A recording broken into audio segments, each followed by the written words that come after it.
lag and something was going on there, but okay. That's okay. So, hi,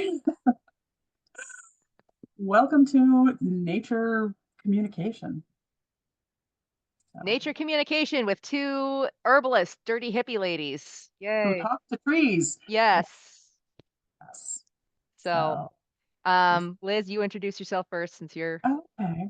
on in charge All here. right. So, hi, I'm Lizbeth Russell. I am an herbalist, an herbal educator, a Reiki master teacher, and an intuitive. And trees are my people. I talk to trees. I actually grew up with a lot of nature hippie type people. Yes, I was born in the 60s, so I am a true hippie.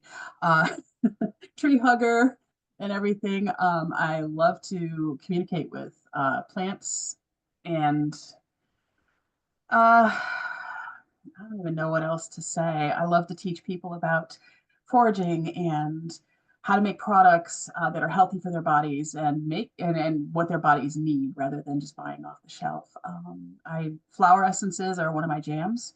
And if you guys would like to learn about flower essences, oh yeah, hit me up. I will be happy to talk to you guys about that. Um, I'm in the Southern Finger Lakes region of New York. Um, and we're still coming out of winter here, and but my garlic is finally up, and I'm looking forward to a season of being able to get out there and talk with my plants and my little plot of land and see what it wants from me this year, and grow all sorts of good things. Go ahead, All right. Amelia. Hi, I'm Amelia South. I am a practicing herbalist and a professional foraging instructor. I am also a gut health specialist. I help people heal their bodies and heal their gut through foraging and wild foods as medicine, along with herbs. Herbs are like icing on your gut cake. And so I love teaching people. I love, love, love teaching people how to how to find the wild abundance outside in their own backyard. You can step 5 feet from your back door, and I guarantee you, you can find medicinal plants or possibly edible plants. And I like to open people's Mhm. eyes about that. I also talk with trees. I'm going to be speaking at, I think it's a class at Herbstock this year in June 7th, I believe it is, the first weekend in Okay. June, Herbstock in Somerville, Massachusetts. My small farm is in Eastern Connecticut, and it's a gorgeous day out, and I need to get my buns in the garden and dig some stuff up. But I hope everybody else is getting out in the sun as it gets warmer and getting your bare feet on that ground because being barefoot on the earth is so, so good for you. And I'm sure a lot of people have heard about it, but if you're afraid, don't be afraid. At least try it. At least try it once in your Oh life. yeah, Yeah. absolutely. Yeah. Yeah, it's one of the things I love is my backyard has a lot of moss growing in it. There's a lot of runoff from Oh, the I other love yards. standing on moss. I'm like at a low point, so there's a lot of moisture. So I have a lot of sphagnum moss. I have peat moss growing in my backyard, and I love it because it makes the barefoot so much nicer, and the Oh, moss yeah. is so lovely and it's wonderful. But yeah, and if anyone who sees this is interested in traveling to north central-ish PA, Pennsylvania, I'll be teaching about flower essences on June, at the end of June, I think it's the 28th, at the Armenia Mountain Herb and Wellness Gathering. It's a brand new gathering. They're starting it brand new this year, and I'm so excited to be part of that. And there's other herbalists that I know who will be there teaching about all sorts of amazing stuff. And there's going to be an Sounds herb cool. walk looking for the Cool. wild herbs stuff. So yeah. Cool. Yeah. So So, how do we want to let's start. Why would we want to talk with trees lots of or trees. plants Well, in trees have general? a lot to say. Um, and so trees, they do so much for the environment and they communicate. So you can actually, if you have a tree that you regularly talk to, that you have a relationship with, they can give you information from anywhere in the world because there's just this network and they talk to each other. And so I have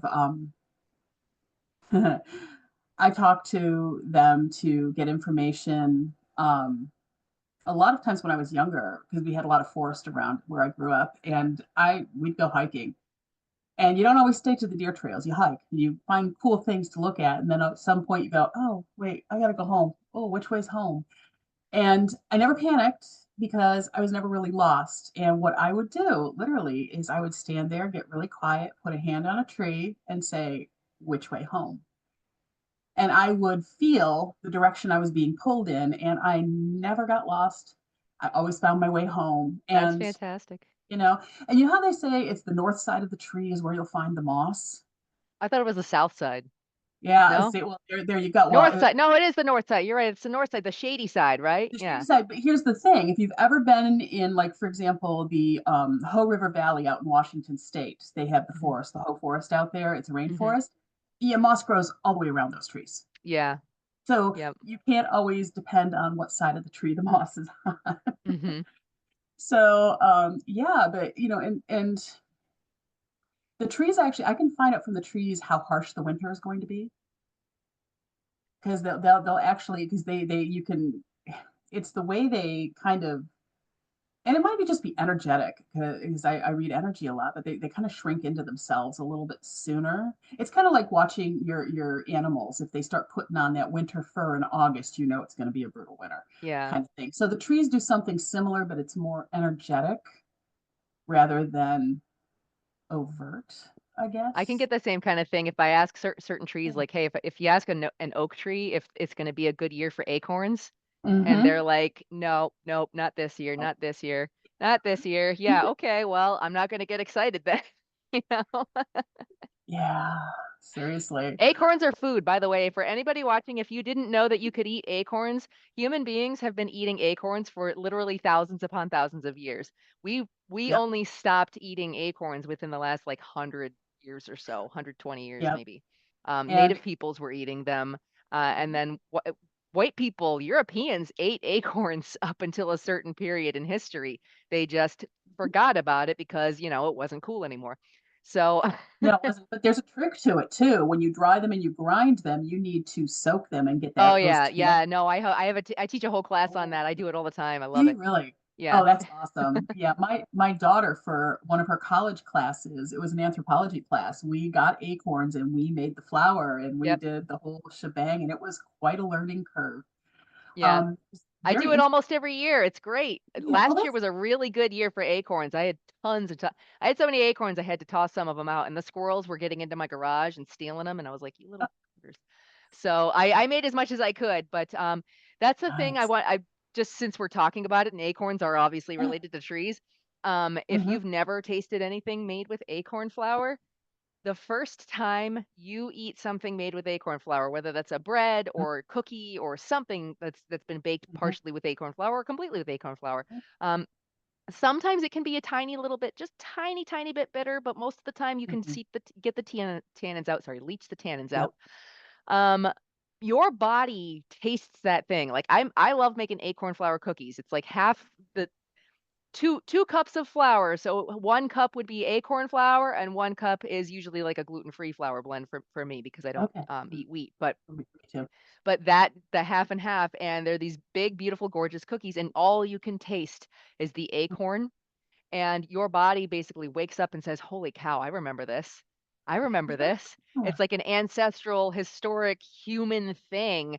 it Humans is. remember that flavor or that Like a taste, the way your cellular body memory to feels. that. It's Yeah. cellular memory. It's just Yeah. amazing. That's why I love doing it, you know?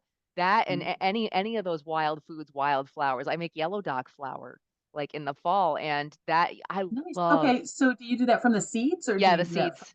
Yep. okay, They're there you nutty go. and dark, and they're so good in Yeah. banana bread. Like, the best banana muffins I've ever made in my life were with yellow dock seed flour. And it's just Very when you nice. start eating that ancestral food, that food that not just like our, sociological ancestors, I mean your body's Yes. ancestors that were, from 10, 20,000 years ago, you're eating stuff that humans started eating, your body's, like, Mhm. just wakes up and it's, "Oh my gosh, I needed Absolutely. this." And that's one great thing that we can get from the trees.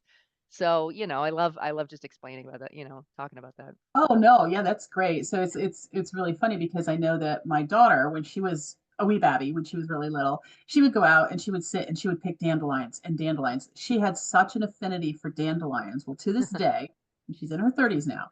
So to this day, she actually just the whether it's the dandelion root, the dandelion leaves, or the dandelion flowers, they all resonate so well with her physically. They literally called to her when she was a small child, and she Nice. still uses dandelion medicine, um, for to help her stay healthy. That's So, awesome. and that's one of the that's a plant communication thing. Of That's course. the Yeah. plant calling Yeah. to you. Like, So for me, it's like plantain is another one yeah. that, and not knowing what it was when I was younger, it would be like, "Ooh, this is a really cool plant." And of course, me being adventurous, I would sit there and munch on it.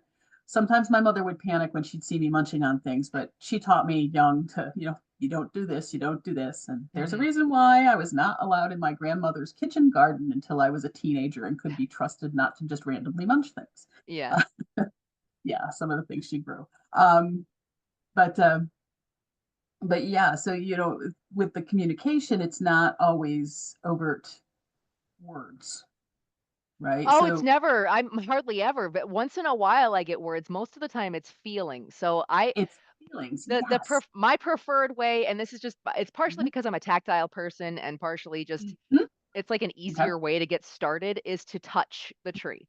And I touch that Yep. and somebody said to me once, "Well, what if the tree doesn't like it?" And I'm like, "If the tree doesn't like it, the tree's going to tell me to go away." Yes. Most trees are pretty Yep. friendly. It's like you're walking up and shaking somebody's hand. They're not going to say, "Ew, get the heck away from me."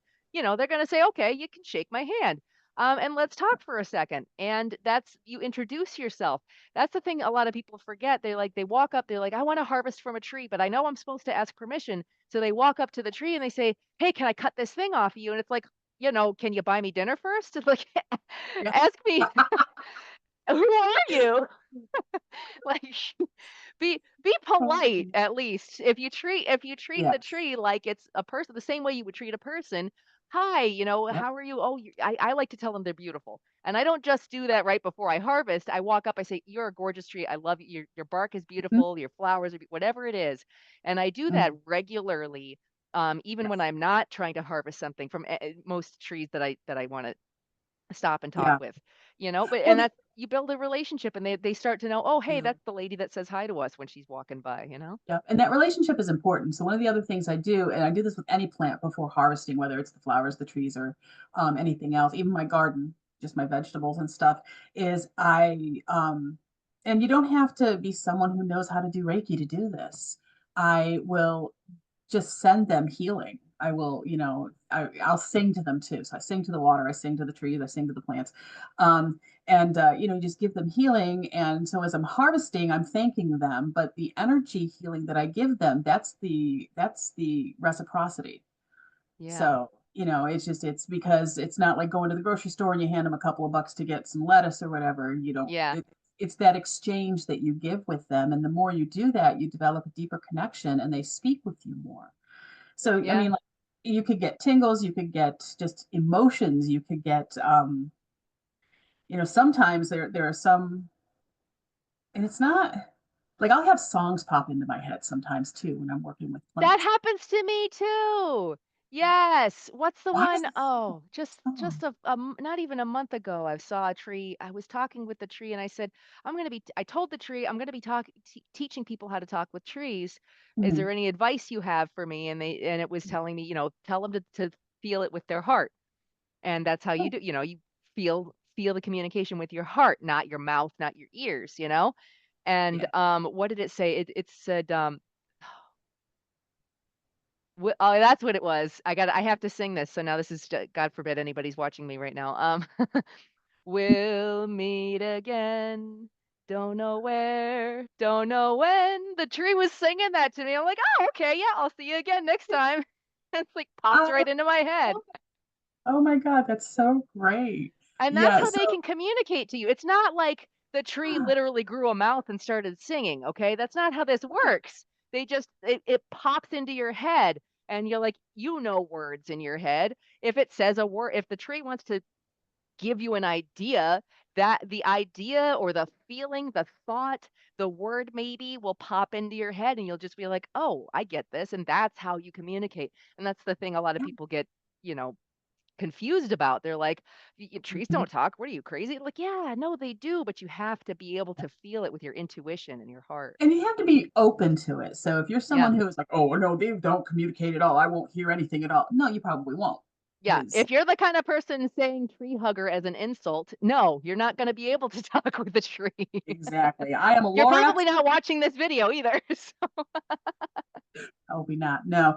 So one of the other things I do too is I'm just going to use my little feather here as an example. So sometimes when I'm first getting to know like a tree and talking with it, I'll take it like there'll be a branch with some leaves on it, and the first thing I'll do is I will feel around it. And if you do that, if you're energy sensitive, you can actually feel the energy surrounding the plant, and it's just really funny because I was doing this one time. I don't know. I was at the Midwest Herb Fest. It was the first time I was there. Sadly, COVID kind of killed it. We don't have that anymore, but I loved this Herb Fest. I went for years down in southern Indiana, and we were doing a wild weed walk, an herb walk, Mhm. and everything. And I was just standing there listening to someone talk about something, and I was just like doing this with a branch. And it was I don't know what the tree was. But I was just sitting there and listening and just doing this with the branch and everything. And all of a sudden, the person who was talking looked at me, and then we both started to laugh because, and then there were some people there who were new to this, and they're like, "What are you doing?" I said, "Getting to know the tree." Because it's what you do. I don't know. Yeah, I It's did fun. that. I at the herb symposium. We're walking through. I was on a plant foraging walk with Jim McDonald actually, and I'm like, Oh, we're awesome. walking through, and he's talking like crazy because he's Jim and he's got all the energy and stuff, Mhm. and I love that. But we're like, I'm behind everybody, and I'm like, oh, hey, there's a tree there. I'm gonna say hi to this tree, and I'm gonna say hi to this. Like, just nobody Yes. paying attention to me. It's okay. No, yeah. Yeah, no, it's just funny because and I used to commute when I was still before I retired from my multiple job of teaching. I my last job I was commuting 45 minutes to an hour one way, depending on Wow. traffic and construction. But there's a lot of sycamore trees on the way, and I love sycamore trees. Oh yeah, they're beautiful. I really do. They are very chatty. Sycamore, Yes, I they I have a sycamore friend named Walter. He talks with me every week. It's great. and it's like so but it's almost like their energy is like they're dancing too. So it's I have this idea of dancing with the sycamores because they just you know I you love know it. it's just That's a new TV show, Dancing with the Sycamores. No, that's our new thing, right? really there you go. Because and I found that in the winter a lot of trees will get very quiet because it's winter, and where we are the trees we they get very bare in the winter, and you have the evergreens still there, but everything, and I find that they get very quiet and they don't want to talk too much. And willows can get very cranky if you try to disturb them in the winter, but sycamores will be chatty all year round. They might not Yeah. have any leaves on them, but they'll still chat with you. And it's really funny because I did just driving because I would just be driving and be like, "Oh, hey guys, how you doing?" I'd say hello to them out the window, but then I could just feel this energy coming from them, and it just makes me want to sit down with them and just listen and feel, and because I know they have stories to tell, and it's Oh, funny I because know, and they get so flippin' big. They're gigantic. I've seen huge, huge ones. Like, it'd take 3 people to put your arms around this thing. yeah. And when I moved to where I am, the only real sycamores that were around here were downtown, and I didn't really see many in the outlying areas. And then, well, I've been here, well, almost 40 years now. Oh my God. Wow. The number of sycamore trees that we have here now is amazing. It's mind blowing. And it's like they're migrating. So the idea that trees can migrate was something that came to me a whole bunch, well, maybe about 6, 7 years ago. And it's like, but they do. If you think about it, they actually can migrate a little bit because they'll eventually that. And it's not that the one tree itself, if they're Yeah. not walking onions, they don't walk, but their next generation will grow a little further, and then Yeah. further and further. So that's how they migrate, is through the generationals. Mhm. But it's funny to see, and it's like when you talk to them, it's like why are you suddenly not suddenly appearing, but why are you here? 10 years ago you weren't here, but now you're here, and there's a lot of you, and it's like the answer I got, and I still don't know what this means, but it's like because we'll be where we need to be when we need to be there. So it's like they're Now migrating for and a reason. that was with a sycamore? That was with a sycamore. And sycamore trees are very good for purification. They purify water sources. That's one of the jobs that they do. Oh, wait, So were I they found that heading towards Ohio? Were they Yeah, heading? Yeah, that makes sense. they're That ma heading westward. Yeah, there's Yes. a ton of agriculture in Ohio, plus the whole train derailment. Remember that? That put all those toxins up into the air and Yeah, not to mention the pipeline a little further west than that and yeah. all that stuff. Yeah, there you Yep. go. But it's gonna take them, generations to get there, but they Mhm. will get there. Oh, I bet And there's some out there by oh, now I'm already. sure I'm there sure are. there's It's like some. reinforcements are coming. Yeah. So yeah. But so like when I do flower essences too, I also do a lot of I speak to them. So Mhm. uh every flower essence that I have created, that I have worked on and created, has actually been because the flower called to me. Oh, really? I don't just, yeah, and like even now, like, so I still need to do sycamore because the sycamores are like, you got to do this, you got to work with us. And I'm like, Oh my okay, gosh, good luck getting them.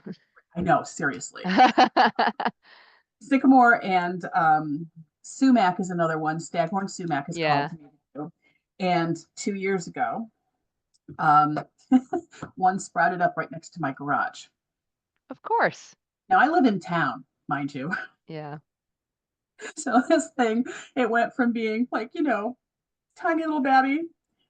It's over 7 feet tall now. And I'm like going, oh, my neighbor's gonna kill me. Oh, right next to your garage. Next to Ooh. my garage. The root system isn't gonna hurt my foundation, so I'm not worried Okay, about it. good. And there's actually a trellis there, so it's kind of held by the trellis a little bit. I'm just going, oh my golly, seriously. But I'm hoping it'll bloom this year so that I can actually do my flower essence there. But Mm. I will be like, I've even like walked through like one of our local nurseries, just looking for plants and stuff like that. And I will hear plants chattering and talking to me. And I've had some say, please take me home because you need to make a flower essence with me. Ah. It's yeah, and it's or I will suddenly have a plant in my yard that showed up Yeah, that I'd never had before. Never. that's what happens. That's what happens.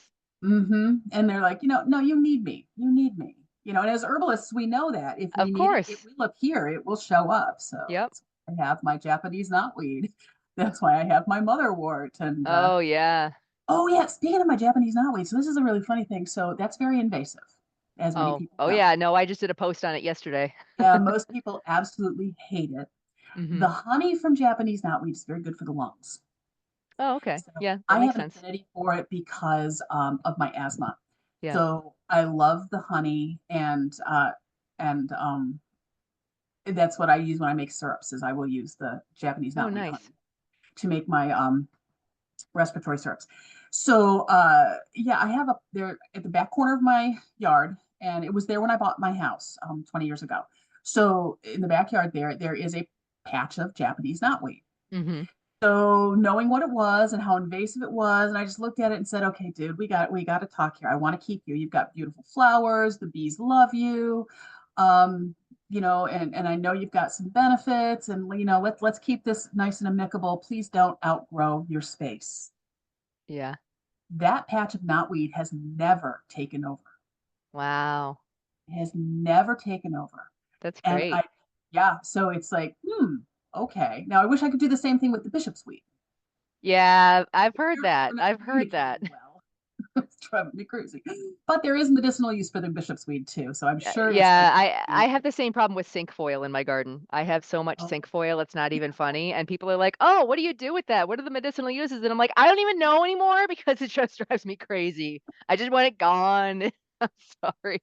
yeah, yeah. There's only so much you can use bishop's weed in pesto, and it grows so big so fast that I just mow it Yeah. right back down. The little leaves come up again because the little leaves are what you want to use. But Yep. yeah, Yep. it's really funny. But I can't grow nettles. I mean, I have Huh. some. They still haven't come up this year. A friend gave me, they had to dig up part of their patch of nettles. So I came home Yeah. with, bundles of nettles Oh, that's and good. planted them, and they've done great for 2 years. And this past winter was so bad. I'm not sure that I haven't seen anything Yeah. this Yeah. I had a nettle patch for a while that year. just suddenly disappeared all of a sudden. Like now I just have to go out and forage for it because Yeah. it's the only thing Yeah. I can do. Well, I when I can't was keep it alive. younger, I couldn't use it. I couldn't use nettles, no matter how much I loved it. And the sting doesn't bother me. So I can actually go and pick them, and I don't Yeah. get, you know, It doesn't bother me at all. So I still use gloves just because I don't want to take a chance. But um, it just so I'm like, why? But yet I grow all the purple dead nettles and the white dead nettles and the all the dead nettles show up, and that's what I Yeah. use for my allergies instead of the stinging nettles. But I Hmm. feel like I kind of like the stinging nettles for food. Oh, they're so delicious. They're so good. Yeah. Okay, you want me to tell my story since we're still supposed to be talking about trees? I when I got my hawthorn tree, Yes. Yes. Yes. so when I started learning herbalism, I was like, oh, I learned about hawthorn. And for anybody Mhm. that doesn't know, hawthorn berry is usually a very strong tonic for the heart. Hawthorn flowers and leaves also are high in quercetin and can help with allergies. But it's really hawthorn is definitely like a heart medicine, and I wanted to have some of that, and I knew that the main medicinal variety that had been studied and everything was Crataegus monogyna, Mhm. and that came from Europe, but it's either I think it's naturalized here. I think somebody brought it here and it's naturalized Yeah. because there's a couple of other Crataegus species. There are Mhm. hawthorns that are native to the United States as well. It's a very widespread plant, but baby herbalist really wanted that Crataegus monogyna, so I ordered one online. I looked everywhere and I finally found one and I ordered it online. And it's like been like 3 weeks. I'm wondering where the heck is this plant? I don't know because I ordered it in like May or June or something. They should have shipped it right away. I got the shipping notification, so I look up, to find the tracking and see where this plant is. I hope it's okay and everything, and it turns out I ordered it from Portugal. Oh my I goodness. didn't know that. That's what happens when you, like, Google how to buy this thing and you just buy the first one you see like an idiot, and so I ordered this plant from Portugal. And Oh my I'm going, goodness. "Oh my god, it's gonna be dead. It's gonna be dead when it gets here. There is no way this thing is surviving because it's like 4.5 weeks on the shipping container over here." And finally it showed up in this little Mhm. like tube thing on my doorstep. I opened it up and I'm going, "Oh my god, is it alive? Is it alive? Is it alive?" I open it up and I get the top open, and before I could even stick my hand in there, like my heart was going, "Oh my god, I love you. Oh my god, I love you. Thank you, thank you, thank you." It was so full of Oh. love. And I reached my hand in there and it's this just tiny little sapling, like maybe 12 inches Uh-huh. tall. And I pull it out like, "Oh my god, you're alive. I'm so happy." It was well Oh. wrapped, with like moist paper towel, and it just had like, four little leaves, but it was alive and it was all right. And so I babied the heck out of it and it was very happy to see me. And we've been friends ever since. So I planted her. Well, I think it's a Beautiful. her. It might be a him. I don't know. I still haven't gotten a straight I answer swear out of they him. changed. They changed Yeah, their minds on yeah, basically. But I mm. planted it over, near my garden, and I sit and I talk with it every spring. It gets the leaves, and it talks to me when I walk by, and we're very close friends now. So that's my special hawthorn baby that made it from Port. Nice. And the funny thing is, like, I'm part Portuguese, so I'm going, oh my god, this thing is coming from my family's hometown, right?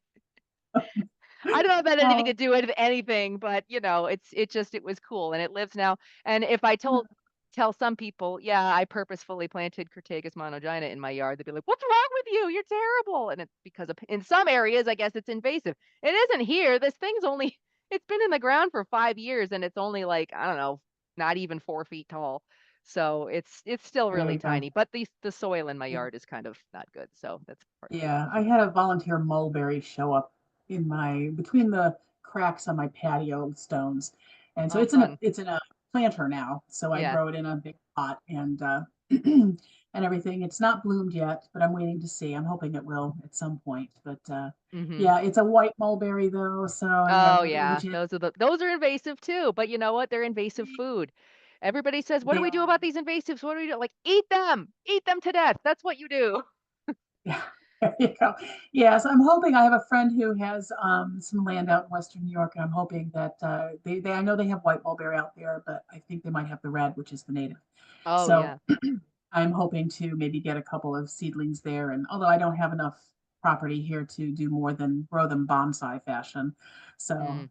but I have a linden tree as a bonsai right now too. Oh, I gotta find out where Bonsai. you got that. I need one. I need one Oh, do so you bad. need linden trees? I need, yeah.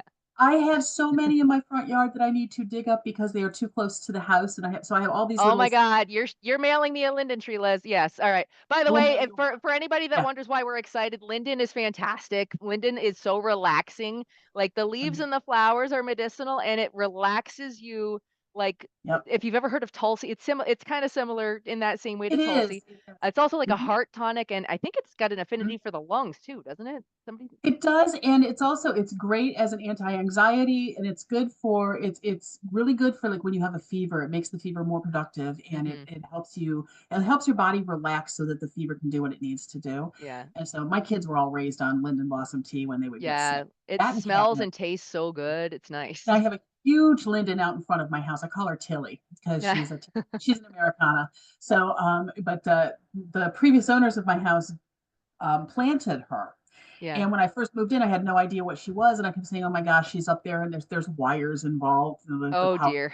stuff." And I'm just hoping that the electric company never comes by and chops her down. But I'm like, well, maybe I should come her back. Maybe I should do this. Maybe I should just cut her down because. And then I was like, I just remember having this feeling of horror at thinking about cutting her down. And as I've gotten to know this tree, Tilly is just wonderful, and she has provided me with so many pounds of linden blossom every year. She's just Awesome. amazing. And ladybugs love linden trees. Wow. Didn't know that. Oh my gosh, Awesome. it's wonderful. So between that and yeah, so she constantly. Oh, and she did tell me one year that you can tap a linden tree like you tap a maple tree. Oh, okay. Friend of the I know start. you can do that with birch, and that's my tree. My love tree is birch, So but linden yeah. can do that. And then the inner bark is what a lot of indigenous people, they would take the inner bark of the linden and they would make cloth out of it and weave it. And that Oh, they would make cool. clothing and other things out of it. So, and they make musical instruments for linden Wow. because the bark, the inner wood is malleable enough for them to actually make the instruments and stuff. But Oh, okay, yeah, cool. so there's so many. I mean, it's as a foods, even the inner bark, you could use it like slippery elm. Oh, really? That's Mm, good to know. Yeah, I got to get yep. me some linden. There So you go. Yeah. it's been like half Yep. an hour. We probably should start wrapping up just because we don't know. Oh, We were gonna go. I know we could yeah. talk for an hour or two, but nobody is You gonna be know, able to. we will have to do this again. Absolutely. Yeah, And yeah. If anybody wants to see like the herbalist hour with yeah, hippie ladies, right? Uh, absolutely. So yeah. but So how do people get a hold of you if they want to get a hold of you? so obviously I'm on LinkedIn, Facebook, Instagram, TikTok, YouTube. My website is blacksunfarmct.com because I'm in Connecticut. Mhm. And I teach online herbalism classes. I have a gut healing program because I like to incorporate foraged foods into a gut healing regime to Yep. help you heal your gut, heal your body because the gut is basically the center of that and start Yep. learning how to forage and work with what's around you and build your connection to nature again. So all of that you should be able to find links at blacksunfarmct.com and my Mhm. events, and I also do private foraging walks. I travel all over the place and I come to you and show you what's edible and medicinal in your yard. So Mhm. yeah, that's pretty much the best way to do it. Either that or follow me on LinkedIn. But I do have a few events coming up. If you want to check my events page out, I'll be talking about them on LinkedIn too. So what about you, Yeah. Liz? Well, I am here on LinkedIn. I'm also on Instagram, Blue Sky. I don't play with Twitter much. I don't do TikTok, but you can find me on Facebook. I have the Botanical Circle on Facebook, which is my botanical group. I also have classes on Teachable. My website is actually lindentreeintuitive.com. So it's not Nice. Lizbeth's Botanicals, but it's Linden Tree Intuitive. And so I have all sorts of stuff. You can find me. I think I have my links page on there and everything as well. And so yeah, I'm actually trying to be more active on LinkedIn because I'm finding it a little more balanced platform to Hmm. hang out on. So, Yeah. but yeah, so this has been fun. We'll definitely have to do this again and make it a regular thing we Yeah, do. if you liked it, comment on the video and So, give us some feedback. I'm not sure. Maybe we can figure out a way that people will be able to ask us questions or something next they time. We'll should have to be. figure that out. I thought that they would be able to, but I don't know. I don't, yeah, I'm still working out the technology on this thing. It's like I'd rather be outside playing in the garden. That's pretty much it. It's beautiful out, and both of us wanna be outdoors, but if you are watching and you happen to have some tech support expertise on how we could do this better, Please let uh, us know. yeah, Yeah. let us know. Awesome. Well, thank you so much for today, and we will definitely be in touch. Thank you. Have a Yeah. great day, guys. Take care.